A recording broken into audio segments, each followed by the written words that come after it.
पुण्याच्या आष्टी तालुक्यातील वाळुंज इथं भैरवनाथाचं 250 वर्षांपूर्वीचं पुरातन मंदिर आहे। भैरवनाथ ग्रामदैवत असल्यामुळे भाजपचे आमदार सुरेश धस हे सुद्धा या वाळुंज यात्रेत मोठ्या उत्साहात सहभागी होतात। रात्री भैरवनाथाचा पालखी सोहळा संपन्न झाला।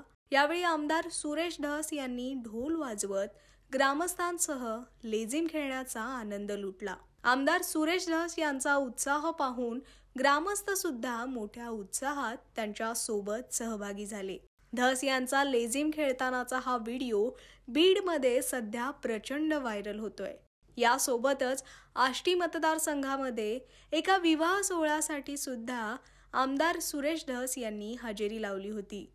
यावेळीही धस यांनी नवरदेवासोबत डीजेच्या तालावरती ठेका धरल्याचं पाहायला मिळालं। सुरेश धस यांचे हे व्हिडिओ सध्या सोशल मीडियावरती तुफान व्हायरल होत आहेत।